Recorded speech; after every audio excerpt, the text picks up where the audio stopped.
Top Game with your host, Sammy Castro, episode 32, Chief Warrant Officer Trebor Whitehead. Before diving in, I have two important updates to share with our loyal listeners. As Top Game continues to grow and evolve, we're constantly looking for ways to enhance our audience's experience and sustain the quality of content you've come to expect.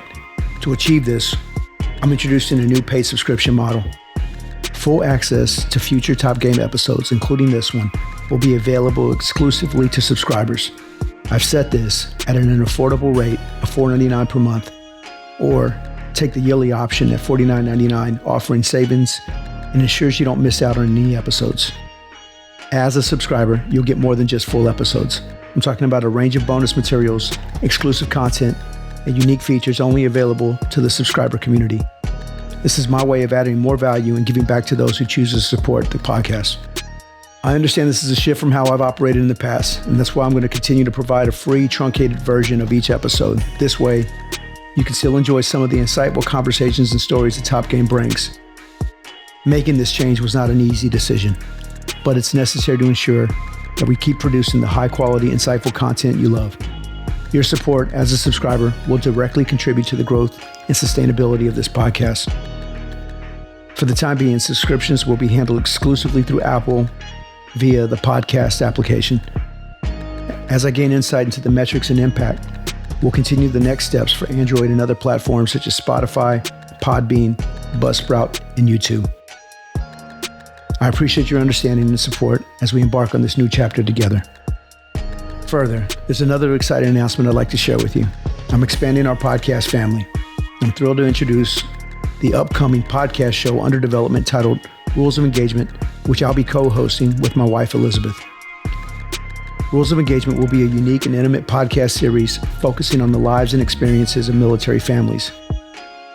Elizabeth and I will sit down with other couples sharing their journeys, challenges, triumphs, and the wisdom they've gathered along the way. This show is particularly close to our hearts.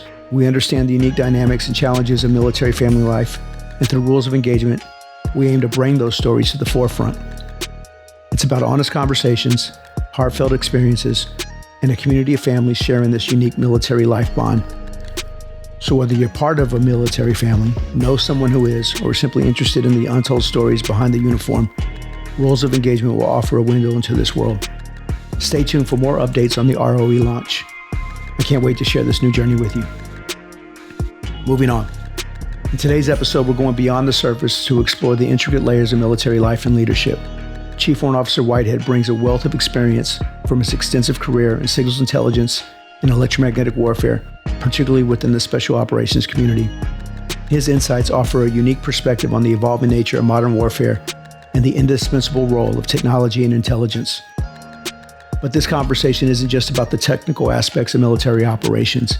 It's about the human element, the challenges, the triumphs, and the relentless pursuit of excellence.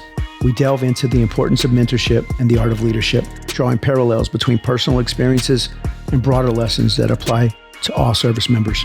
One of the most striking moments of our talk centers around the concept of professional paranoia, a state of vigilance that drives us to continuously improve and stay ahead of the curve. It's a reminder that complacency has no place in our line of work and that our commitment to excellence is a journey, not a destination. We also tackle the vital topic of mentorship, and I share a personal story about my own mentor, Gunner Tom Beecher, an infantry chief warrant officer. His influence on my career is a testament to the power of proper guidance and support. This episode is a call to action for all of us to seek mentors who can push us from good to great, from average to exceptional. And let's not forget the softer side of our roles, the art of balancing military life with personal commitments. That's a challenge many of us face, and Trebor offers his unique take on managing this delicate balance. So whether you're a junior Marine looking to climb the ranks, a seasoned officer pondering the future of warfare, or simply someone interested in the personal stories behind the uniform, this episode has something for you. Join us as we navigate these topics and more on Top Game. It's more than a podcast. It's a conversation about leadership, growth, and the relentless pursuit of excellence in our nation's service. And now, without further ado, let's dive into today's episode. Disclaimer. The views and opinions expressed on Top Game are those of the producers and guests appearing on the program and do not reflect the views and opinions of the United States Marine Corps or the Department of Defense. Thanks for tuning in.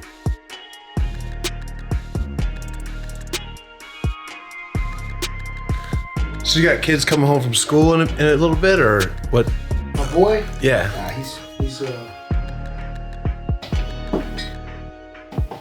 He's probably gonna hang out. It's a Friday, so he's probably gonna hang out at the school for a bit with the homies. You've got one in college, right? Yeah, Enrique's he's 20. He's a sophomore at St. Mary's University. Yeah. There in San Antonio. We're actually fraternity brothers now. Oh wow. What fraternity? Kappa Sigma. Cool. AKDB. Right on. It's one of those things that, when we took him to San Antonio for to drop him off and get him settled in. Ruta Maya. That's some good coffee. Yeah, that's great. To get him settled in, I had linked up with the active fraternity brothers on campus just to introduce myself and just say, hey, look, I'm not expecting anything in terms of Enrique wanting to join or you guys taking care of him, looking out for him or anything like that. It just, I wanted you to, know that he's here, just introduce him and so on and so forth. But they took him under the wing immediately, what's your major? Computer science. Oh, we have, a couple of brothers that are majored in computer science. Don't take this professor, take that one. Don't buy this book. I already have a copy of it. You can use it, have it, whatever, that kind of stuff. And yeah, he made the decision without really, discussing it with me. He just kind of did it on his own, which I thought was kind of cool. Pledged, got to, kind of get involved a little bit more, not only within the chapter, but also on campus writ large. Sure. Doing stuff like, writing articles for the school newspaper. And I know he was talking about being part of their mariachi band. Oh, yeah? Yeah, because he plays the trumpet too. Nice. But, yes. One of the things he was like, I want to work. And I'm like, no, your job is your education. That's something that your mother and I busted our asses to provide for you to be able to genuinely enjoy your undergraduate experience in a way that I neglected to do and your mother never had the opportunity to do. And then there's also the other aspect of he's using my post 9/11 GI Bill. So like there's that sense of gravity to it. His education is being bought and paid for by the birthdays that I missed, the deployments, the Christmas is gone. Yeah, the service and the sacrifice to the family. Yeah, that his father made. I think that, as well as just him being the product of Sam and Liz, at our dinner table, seeing how we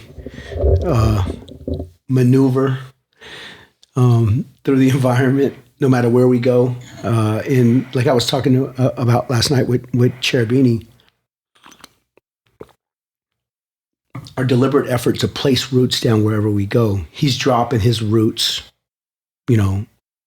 singularly there in San Antonio in a way in which I'm proud of. It impresses me. One of the things we mentioned last night talking to Cherubini, like there are a few mentors of mine that, have instilled in me almost a certain amount of obligation or responsibility to measure up to my perspective on the standard that they set, right? And this is all like in the back of my mind, right? Not the reality. It's not like this is what you. No, it wasn't that. These are the things that my professional paranoia or sense of insecurities or insecurity has manifested. That you attach to them. Right. It wasn't their doing, but when you see these guys and you want to be able to be commiserate with the task when it's your turn. And, when they've, conveyed to me how proud they are of me or what it means to them to see me, operating at this, pinnacle rank at Headquarters Marine Corps and how proud they are of me. Like that's that's something that not only do I feel that about my son, and I know that some of these, giants feel about me, it's still not enough. Yeah. Like even today, right? We had, Derry Cross and Lucas Martin get frocked to Master Gunnery Sergeant. And both of them walked up to me and said, I want you to read the promotion warrant. It hit me in the moment. Like, which side do I stand on? Do I call? Yeah. You start going through the things like, make sure I don't want to fuck it up. Everybody's here, right? Yeah. Mom, dad, et cetera. And then the either in the moment conversations that they gave upon being pinned, and then the one-on-one conversations that I had with them afterwards, and just like that sense of fraternity, camaraderie, community. Those are the things that matter most about what it is that we do. And when you asked me earlier before we started recording, like, what made you want to do this? And the answer, like, honestly, was I just didn't want to suck as a master sergeant. Yeah. But it became something beyond my ability to predict or even imagine, in the idea that master gunnery sergeants, senior master gunnery sergeants outside of the OC field recognize me as the voice of the 2600s, regardless of billet, regardless of rank, just by nature of merit. An internet. Well, I don't know if it's merit. Maybe it's just an internet. Yeah, you've manifested, you've curated all this knowledge and wisdom, and like brought it together. And it's, I could see the way it's like, I could see how it could have benefited you and allowed you to grow in a lot of different ways. Yeah, because they're all one-on-one mentoring sessions for me. That's how they started, right? Like, yeah, you're like eliciting advice from these guys with a wealth of experience, and it's like, yeah, and then you're sharing with everyone, and yeah, I've benefited as from it. As opposed to just keeping it, unilaterally, right. Record it, clean up the audio to varying degrees of proficiency, and then pushing it out to the masses in a way that honestly was frightening for some, to include some of the guys that have flat out refused to sit down with me and record an interview. And I understand why. Like in the aggregate, there are some OPSEC risks associated with it. I would argue that the risks don't outweigh the benefit and the advantages, particularly because if Sergeant Castro could have sat there and listened to Master Guns Owen and Master Guns Hartman, have a cup of coffee or a couple of fingers of whiskey, and I could just be a witness to that conversation without being involved in it, just to hear how that interaction played out and the things that they talked about and what interested them, and how they managed their family, and the things that keep them up at night. That would have benefited me. Yeah. And the lack of that. You and everybody you work for and who works for you, like up and down. Yeah. I could see that. So how did you hear about the podcast first?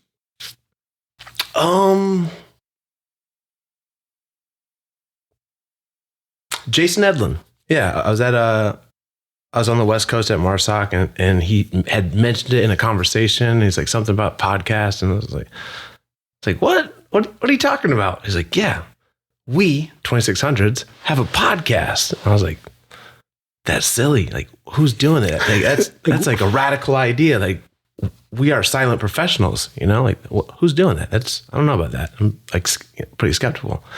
Like, oh yeah, Sonny's the first episode. So it's like instant credibility. So like for me anyway, I know Sonny. I was like, oh, if he did it, then it's okay.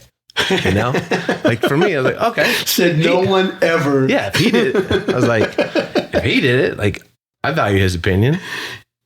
Yeah. And so I was like, all right. And then he had more and more and more. And I saw, yeah, it was really cool. Yeah, sort of the OPSEC concerns on the surface, like, oh, whoa, but it's not really about what we do. It's about like who these people are. And yeah, just.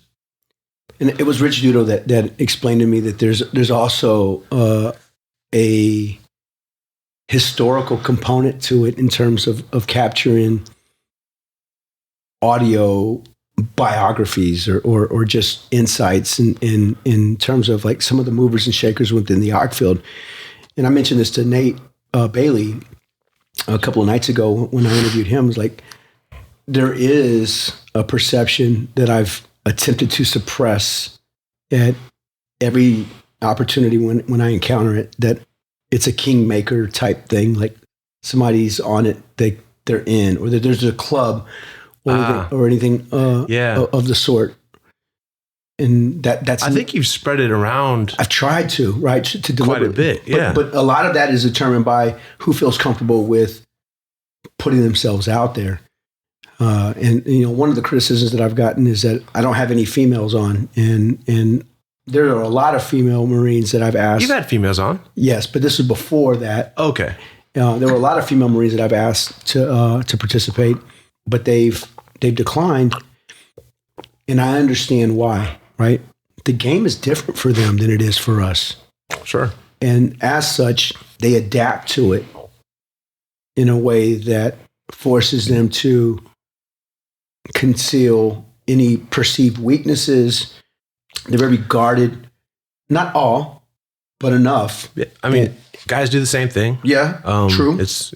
True. But I think part of, the ARC field being a representation of the Marine Corps writ large, disparity in terms of representation, the numbers, so on and so forth, that there's a lot for them to overcome, particularly because, and Nate mentioned it a couple of times in the interview last night, was that there's a perception that physicality is directly proportional to competence and leadership, proficiency and aptitude, all these other things like, big dude, he's in shape, and ahead of the pack, he's got to be the real deal, the full package. But it's not always the case. Yeah. The picture doesn't tell the tale in terms of, what that individual really has to bring to the fight. Yeah. There's been some instances where, before I went to Haiti, there was a young female Marine that was supposed to go with me, but they pulled her off at the last minute because of a concern regarding birthing. Knowing now, we could have made it work. And she was phenomenal. Her name was Megan Wood, but just didn't get the opportunity. And I'm glad that we've started to, walk that back a little bit and address it, but in a manner that doesn't inherently, diminish the standards in terms of what the expectations are on the objective, but in a way that establishes that that's not a limitation. And all the value you gain from having that person a member of the team. There's a whole world of access that they have and perspective that you gain. Exactly. And some of the female Marines that really kind of kept me in check in terms of like where am I in regards to the pack? Am I, in the middle, in the rear, at the front? Loretta Sonobin, Sarah Clark, Ann Sagabil, and several others. I mean, those are my sisters. Didn't always get along with them to the same degree at all times. But the same thing applies to my brothers, in uniform as well. So absolutely, I mean, that's just part of it. But they're family, right?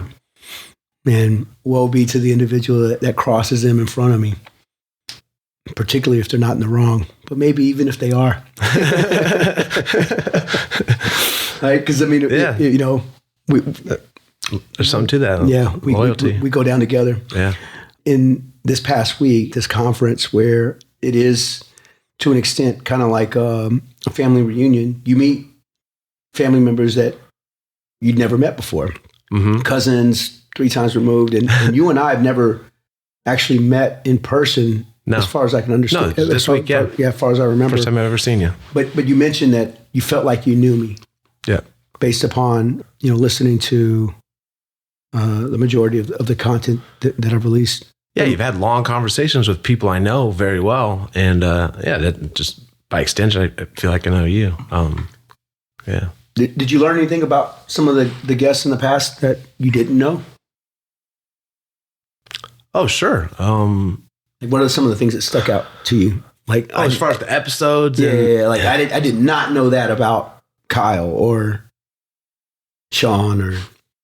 Yeah, I'd say the one person that I think Kevin Simmons, who I kind of knew of, like he was very senior to me when I was junior. Like I knew who he was. He didn't know me, but like hearing that episode, I got to know him. I just heard what he had to say, and he just opened up a lot and shared a lot of just, like, real sincere, genuine things. And that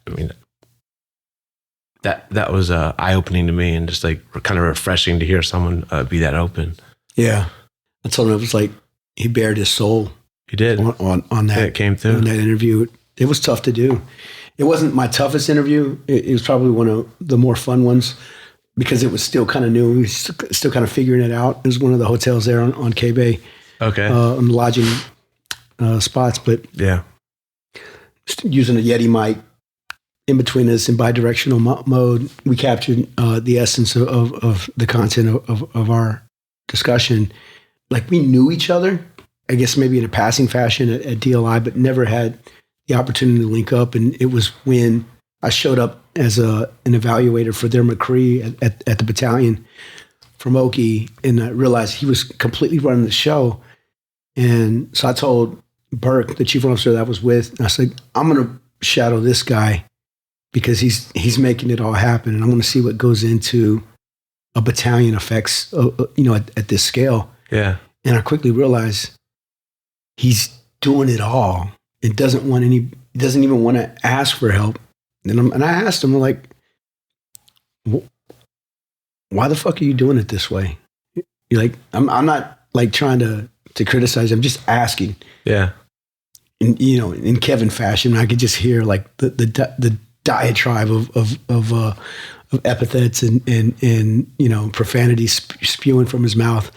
Of how frustrated he was because he had asked these guys to do this and so on and so forth. But inherently, it was because he wanted it done right.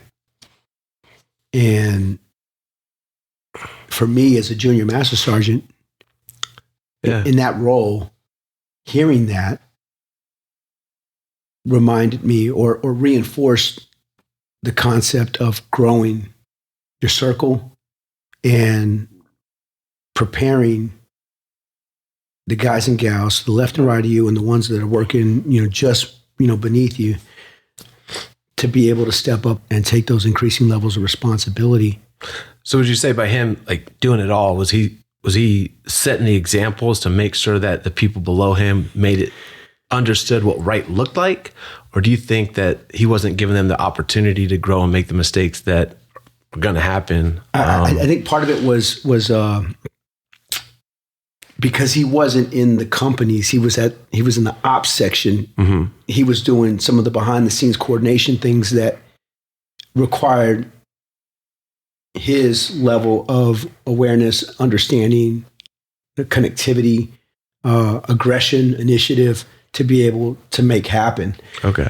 For the event to be a success. And I'm not saying that he did it all himself, but the things that he was doing, he probably could have used some help with, but was just taking more and more on and not delegating it out and staying in the pocket. Okay. In the ops section to make sure that the things were being squared away. So we're like running around. I forgot what installation we were on. He needed to go pick up maps from the Army and, here, there, and wherever. And I'm just like, a sergeant could have, I saw one of the things that we did, a sergeant could have done that job.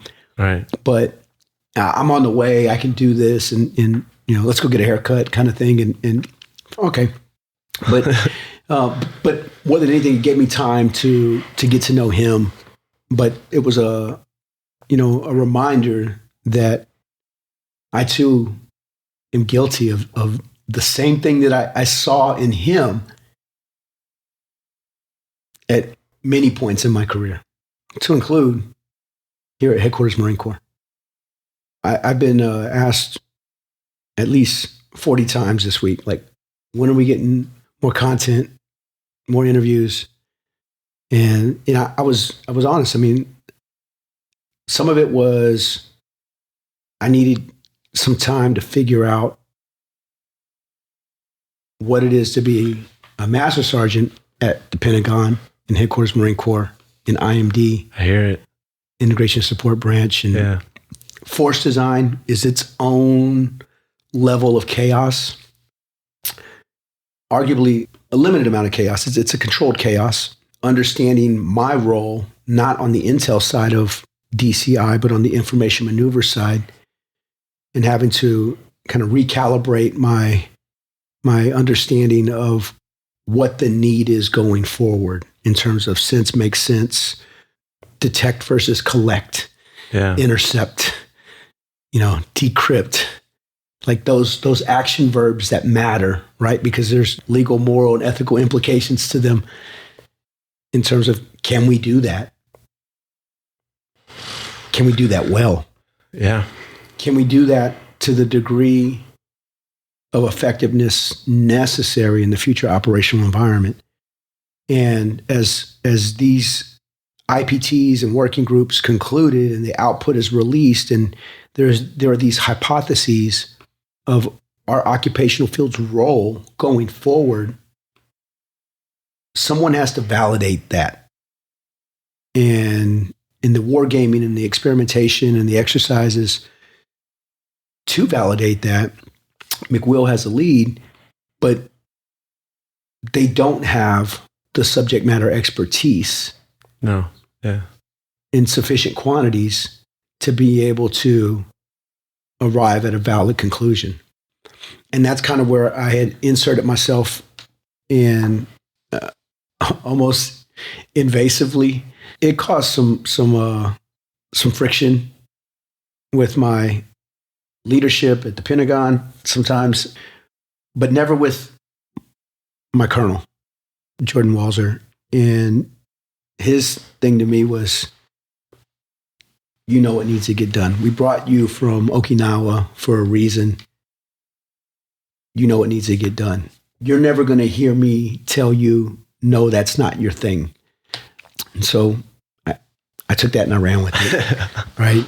That may have hurt some feelings or caused a little bit of a stir, but it's played out ultimately towards our benefit because there is now a legitimate connection between us and the ground community in a way that we didn't have initially during force design. Like when some of those things came out, like, where are these EWSTs all over? Like, who's control? Like, what did they? And the answer to that was no. It wasn't completely thought out. Right. Because it wasn't sufficiently informed. And so we addressed that. And I even in one of the war games, because I couldn't cover every muscle movement, I picked up the phone and called for help right up the road to MCSB and had some of the staff and COs that were there that happened to be fans of the podcast come down and facilitate. It was great. Master Guns Anderson, the 0399 that was here. Yeah, we met him earlier. Yeah. He said, man, you just make a phone call and like these guys just show up out of nowhere like black helicopters. I said, nah, it's not like that at all. I said, they just drove down from Maryland. That's all that is. But I said, but we know as a tribe that we weren't involved sufficiently, and we're trying to address that. And instead of me, doing it myself, I'm bringing in help, right?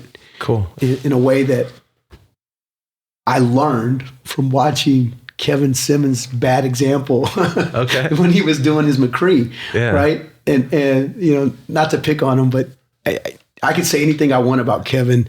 Good, I'm sure he'd be happy about good, that. Bad, or indifferent. Yeah, I'm sure he'd be. He just likes to hear his name. He likes to hear his name on the podcast. Okay. He's like, I'm still in. I didn't know that. Yeah, I wouldn't say anything. Yeah.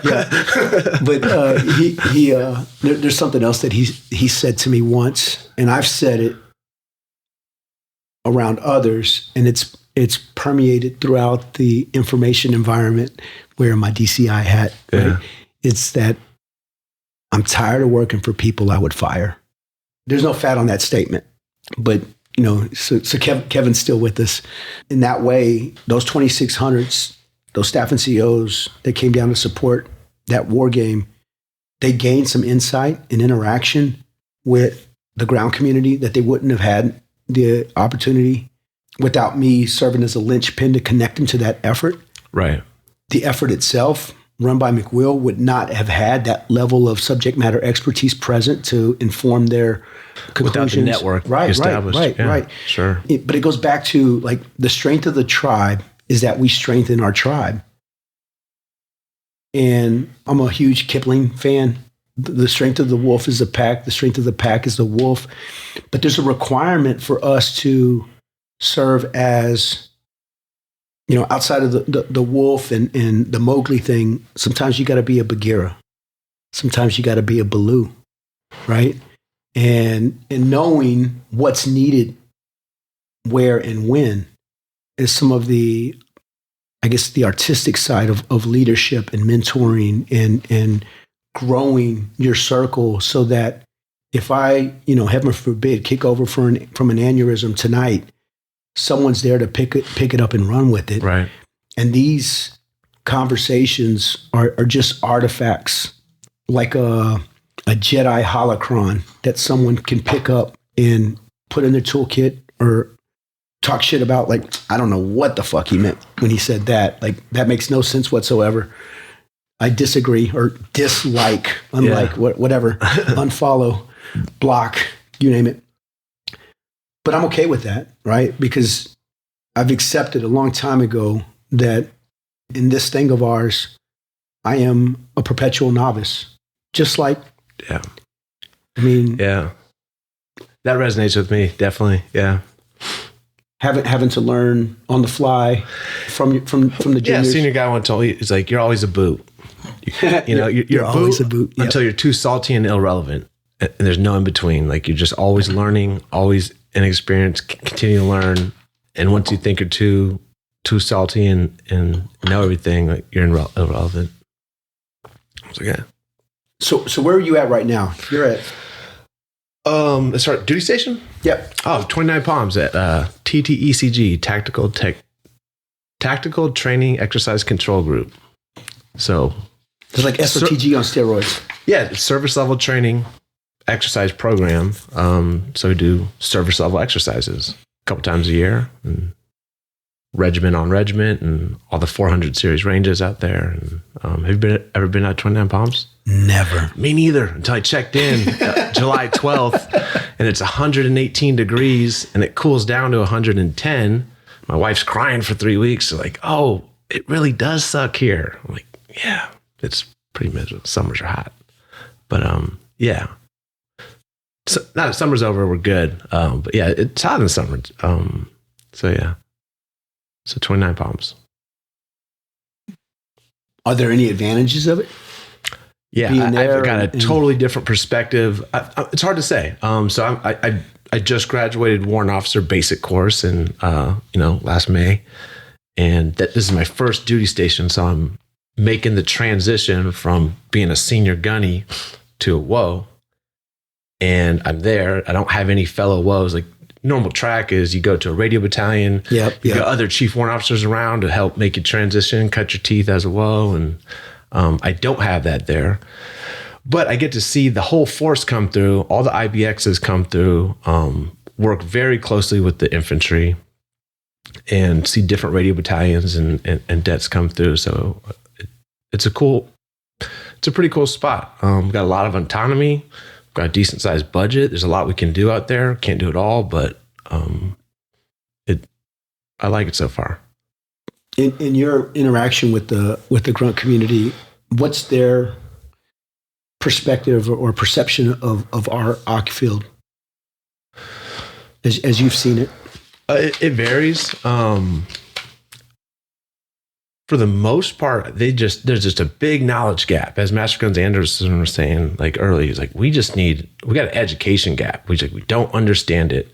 We see the buzzwords in all the doctrine and understand. Sense makes sense. We have to incorporate it, and then request things that don't make sense and want to, like, employ us in ways that don't make sense. And but it's really just an education gap. And I think that's something that I can help address there with the rotational units that come in to exercise. So how do you explain it to them? I've just been through one SLTE so far. So we just had one so far. We're coming up on starting the next one in April. So we have a contested spectrum brief, which there's a lot of room for improvement.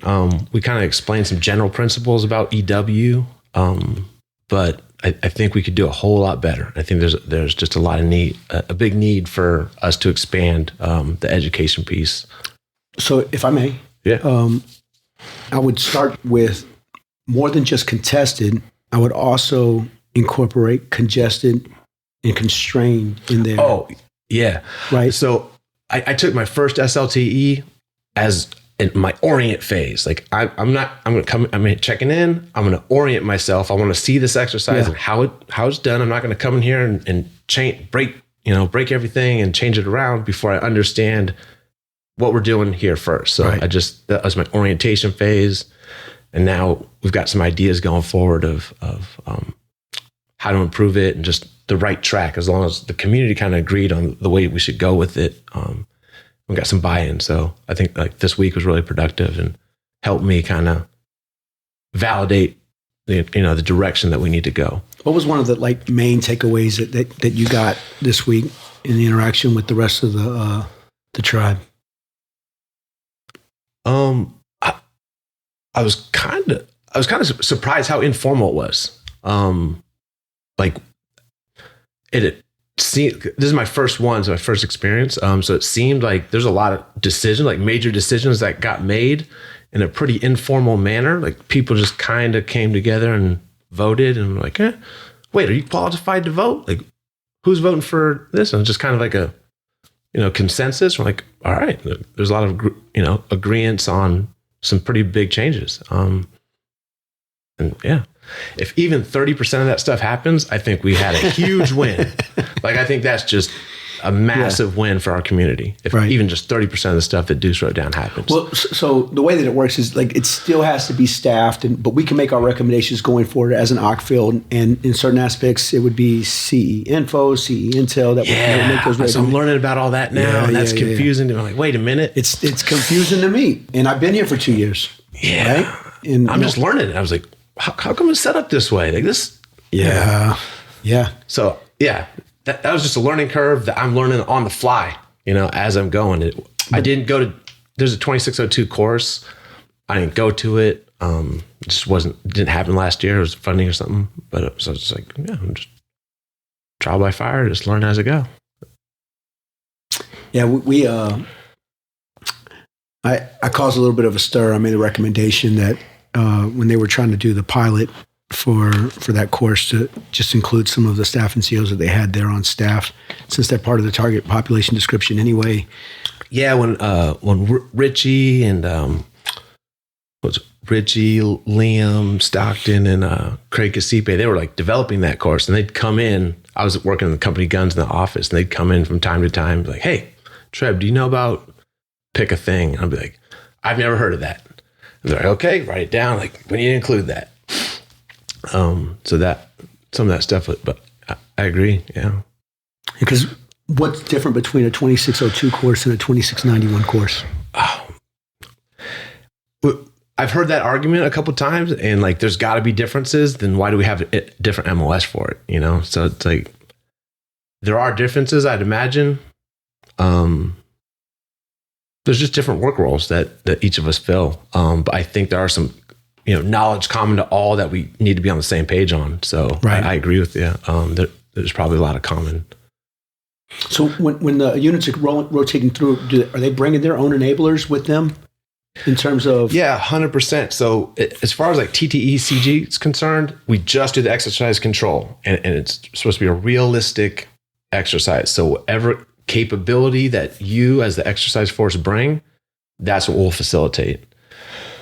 So oftentimes, they'll pause for RadBin support, and they'll want a full complement, OCAC, and several teams, but they only get a team or two and one LAVW, something like that. But Yeah, so they'll bring all their own people, and we just provide the environment, the scenario, and help facilitate those different events.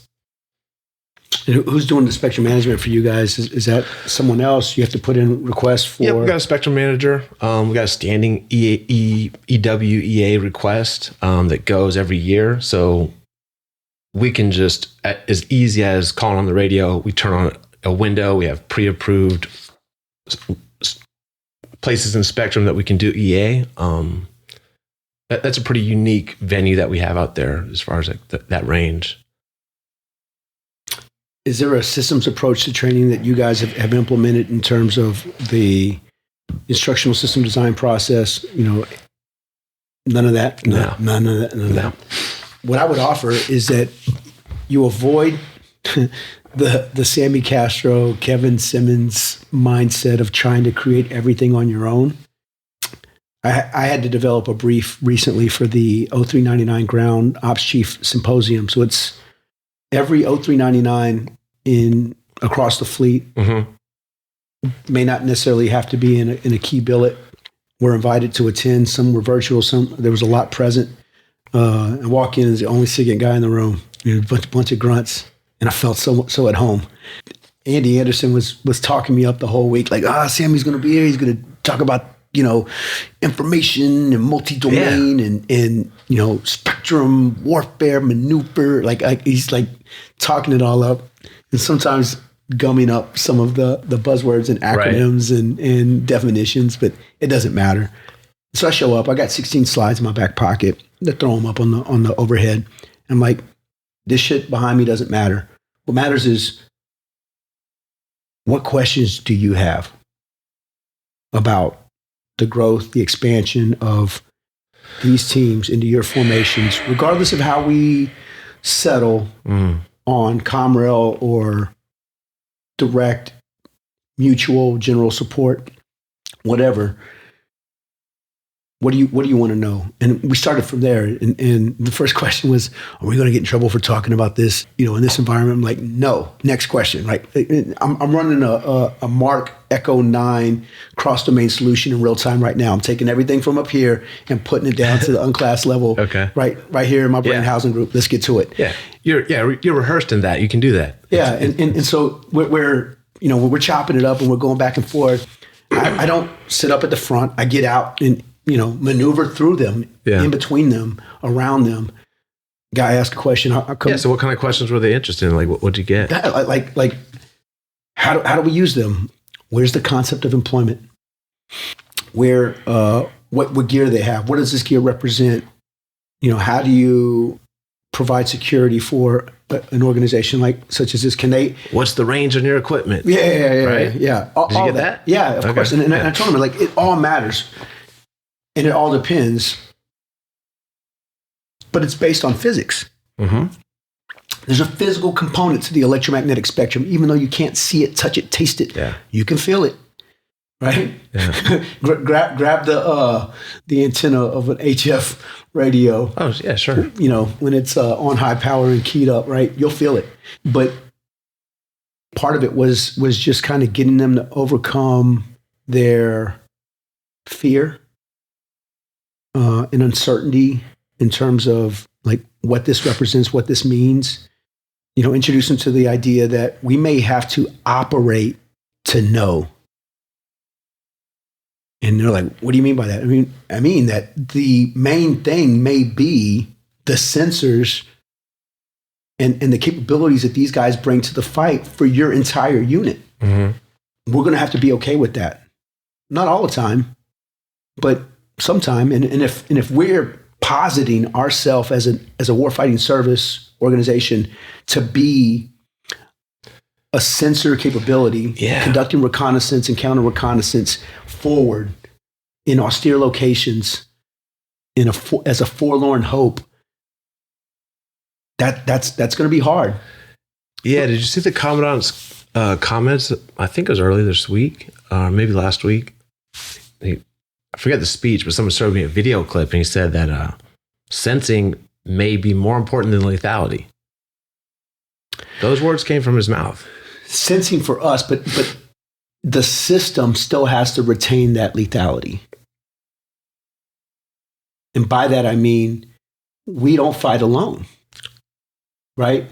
But our role may be the sensing component of it. Marine Corps. Right. Yeah. But the Marine Corps is not going to fight alone. And so if our role in that scenario is to be that sensor or a system of sensors networked and connected to a lethal capability, that's fine. But there still has to be that credible lethality. But in order to get there, and I mentioned this. From my perspective, I think a lot of the O3 community understands that they do. They will be in support of that. They do. That they really do. And they're like, hey. And that's why I brought it up with them, was because I wanted to make sure that we covered that topic in that forum and that, in that venue. And if they had any concerns about, that aspect of it, we could address it there and then in front of all of them. Mm-hmm. And I think that part was refreshing for them to hear. And he's like, yeah, I appreciate you brought that up for them to discuss and chew on. The other part was they were completely, look at my notes. Trying to read upside down. Yeah, they were completely like bewildered by the fact that I had business cards. They're like, this motherfucker from the Pentagon got business cards. Look at that. And I had a business card as a staff sergeant. Yeah, they work well, especially when you're going in buildings without your phone. Yeah, you need them. I learned that in my time with DIA. Yeah, how important that is. In terms of networking, something as simple as just a piece of paper makes a huge difference with some information on it, right? To write, scrapping some paper off. Yeah, but and then talking to them about, and this is just Sammy's take on it, but the primacy of the electromagnetic spectrum as it pertains to all of the warfighting functions and all of the warfighting domains, and how we're able to maneuver in that space, that physical space. Maybe it's not a domain, but it is a maneuver space between HF to whatever, X-ray, you name it, right? That matters. And the establishment and disintegration of kill chains is predicated on the electromagnetic spectrum. And if closing kill chains and severing kill chains is a coin of the realm, then the spectrum is the precious metal that coin is minted from. That was Vicente making an ad hoc intro. He came down. He's like, Dad's doing it again. Yeah. Whatever, guys. But but when I put it to him like that, one of the guys asked me, he's like, man, like the way that you were like explaining it, like I never heard it that way before. And I said, well, and then so Andy's like, you got to find your local 2600. They're out there. I said, you tell me where you're at, and I'll tell you where the 2600 is that's closest to you. And they're like, Camp Pendleton. And I said, Quentin Rendina. Or Sean the Cow, or both. Yeah, put them both in the room and then ask a question to see see if you can find them some disagreement between them on something. It won't take long. Yeah, not at all. And Camp Lejeune, Kyle Marks, right? Yeah. Hawaii, they all know Sonny in some shape, form, or fashion. Those networks, right, and why they matter, not just from a C5 ISRT standpoint, but from a person-to-person community standpoint. I think that's kind of like our center of gravity in a lot of ways. And knowing that you're only going to be in the position that you're in for a finite period of time, what are you doing to prepare yourself for the next thing, for increasing levels of responsibility and importance in terms of what is required of you as a professional? Yeah. You asking me what I'm doing? Yeah. Yeah. Listen to your podcast. Yeah. I'll take that. Yeah. So closing out, if we could go back to Sergeant Whitehead, what would you share with him?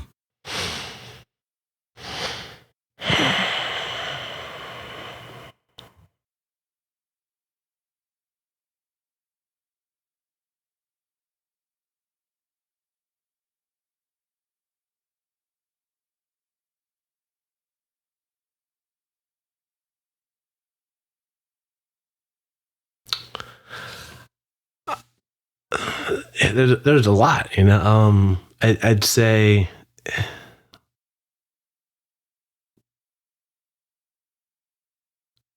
to keep a better, I'd probably encourage myself to just be more cognizant and aware and intentionally pursue a more balanced life for myself personally. Sergeant Whitehead, got after a real pretty kinetic deployment, just got real focused on the Marine Corps and the mission, and wanted to do that again, and just went all in with work, and then went to an organization that kept him very, very busy, and life definitely kind of fell out of balance. Not definitely, kind of. I was out of balance, and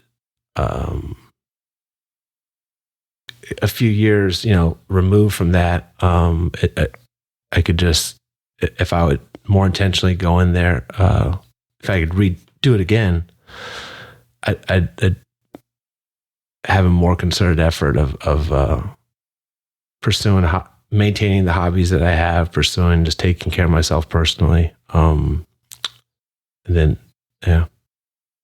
not letting work just consume and overwhelm, take over my entire life. Tell me who you walk with. I'll tell you who you are. Thanks for tuning in. And with that, we're out.